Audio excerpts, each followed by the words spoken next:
Hello kaibigan, kumusta ka? Gusto mo ba ng ganitong photo? So, isi-share at ituturo ko sa inyo kung paano. So, let's start na. Punta lang tayo sa Chrome. Yan, i-click natin ang Chrome.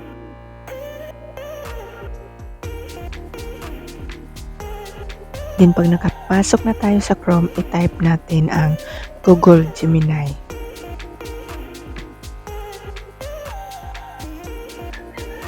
Click lang natin. At pag nakita na natin to, click natin to, yung Google Gemini, para makapasok na tayo. Pag nakita nyo lang to, i-click nyo lang ang no thanks. Sa akin ay no thanks lang.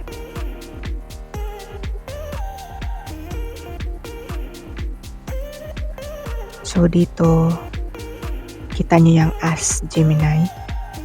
So, dyan natin i-type. Ang tawag nila dito is magic word. So, kinapi ko lang to at ilagay ko sa description, i-copy nyo lang. May nakasave ako dito sa note. I-copy ko lang. Ang tawag dito is magic word. Punta muna ako sa note kasi doon ko sinave yung magic word. At i-copy ko lang dito, long press ko lang. Then click paste. Oh, yan na. Then, i-click nyo yung plus sign kasi dyan natin ilagay ang picture. So, upload files. Click natin. Then, i-click nyo lang dito ang photos and videos para mapunta tayo sa ating gallery or sa photos yan. At mag-select tayo ng picture dito. So, ito na. Naselect ko na. Click lang natin. Tingnan natin to. Yan, okay na.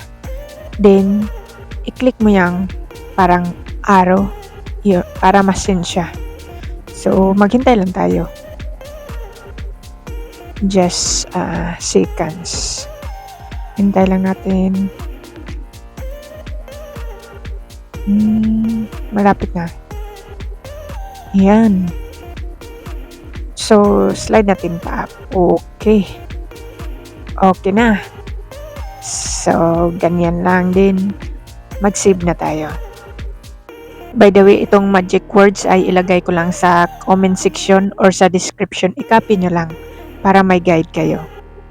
At kung nagustuhan yung video na to, paki-subscribe at paki-like lang po. Salamat.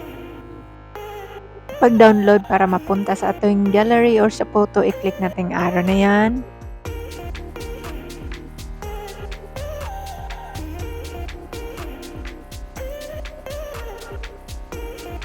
Tingnan na, hintay lang. Yan. Sabi niya, file downloaded. Punta tayo sa ating gallery or sa photo kung saan ma-save. So, sa akin is gallery. Click ko lang okay. So, legit, diba? So, sana may natutunan kayo sa aking video. Thank you very much. God bless you to all. Bye-bye.